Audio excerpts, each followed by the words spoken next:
Hey, what's up, everybody? True Boxing here. Thank you for coming back to get hit with the truth. Today, doing a what's next on David Morrell, the undefeated WBA regular super middleweight champion, the secondary champion at 168, behind Canelo, as the WBA still has some titles that they have not consolidated in certain divisions based on who the champions are, and 168 being one of them.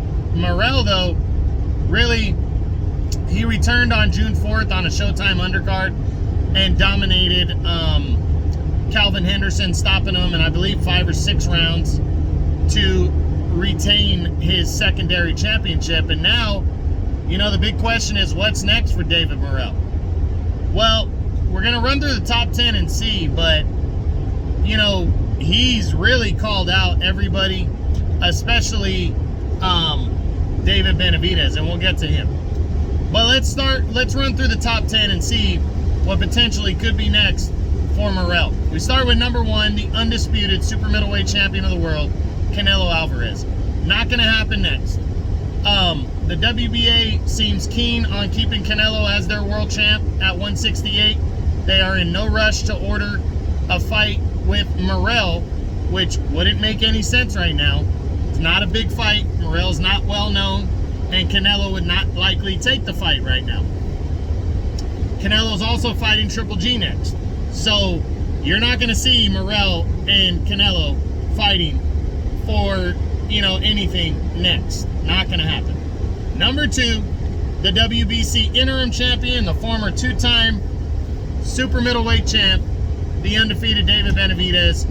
I think this is the most likely fight for Morrell next. The reason being, nobody else wants to fight Benavidez, and Morrell seems to be the only one calling him out, and they're both with the PBC, and this could pretty much lock up a mandatory number 1 contender for Canelo, because Benavidez is the interim champion for the WBC, which means he's basically a number 1 contender, and Morrell is the regular champion for the WBA, which basically means he's a number 1 contender. So if Canelo really wants to stay at 168 after Triple G, he's going to have to deal with the winner of Benavidez and Morrell. And the winner of that fight could really have a stranglehold on saying, hey, we want 2 of your belts, or you got to give them both up. And automatically the winner of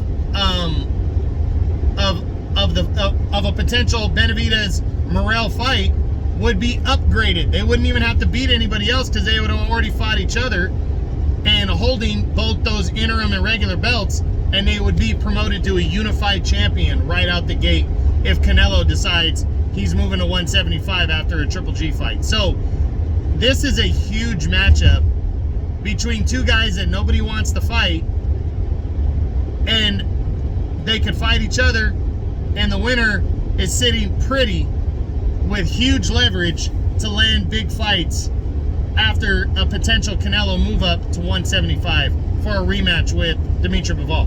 So this is big right here. I really think this is a big deal fight, and I think it's very likely to happen.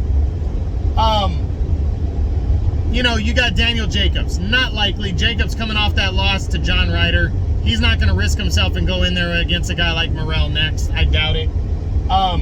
Billy Joe Saunders. Saunders wouldn't risk that after what is potentially going to be a year and a half off by the time the fight could even happen in that range. And he was coming off of a knockout loss to Canelo. I don't think he's going to risk it by fighting a guy like Morrell next, even if Morrell holds a secondary belt. Caleb Plant. This would be an option if the Benavidez fight, you know, Benavidez wouldn't want to fight Morrell.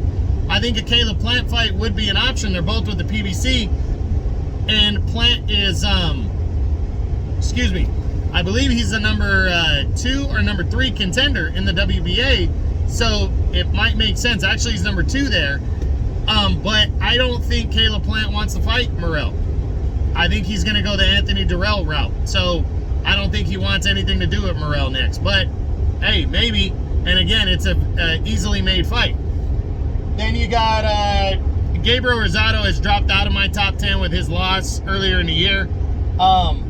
Anthony Durrell, another PBC guy, a makeable fight right here, but I believe Durrell's going to be going after Caleb Plant next in the second half of the year, and probably will not entertain a Morrell fight. Both with the PBC, you know, so again, it could easily be made, but I doubt Durrell would want this fight. Moving on, you got John Ryder. Ryder's coming off the big win. He's actually ranked, I think he's actually number 2 in the WBA, and Caleb Plant's number 3. But, you know, they tried to make this fight, and Ryder didn't want it last year. So Ryder's coming off the big win over Daniel Jacobs. I think there's talks about a rematch with Billy Joe Saunders potentially. I think Ryder is just going to focus on that right now, something he can keep more with his own promotion and with the zone and Matchroom. Kyrone Davis, if all else fails, Kyrone Davis is not a bad option because he gave a great effort against Benavidez last year, and he probably would take a title fight with Morrell. So I think this is not a bad option right here for Morrell. And that's pretty much it for the top 10. So I really believe if Benavidez wants the fight, and he cannot get a bigger fight like a Charlo or a Plant fight, or, you know, I think Benavidez will be on board because of what potentially comes for the winner of this huge showdown. So I think Morrell's gonna fight David Benavidez next. But if that's not the fight, hopefully somebody else like Plant or Durrell will want to fight if they're not fighting Benavidez, and we can go from there. But I really believe wholeheartedly that as long as Benavidez doesn't get Demetrius Andre, Charlo, or Caleb Plant, that he will fight David Morrell, because I don't think any of those 3 want to fight David Benavidez anyway. So most likely Morrell will be taking on Benavidez next, but we'll see what happens. But that's what's next on the undefeated secondary super middleweight champion of the world, David Morrell, following his victory, his TKO victory over Calvin Henderson. Hope you guys enjoyed the video. If you did, smash the like button, leave a comment, subscribe to the channel. I appreciate any and all support. And this is True Boxing. You've been hit with the truth.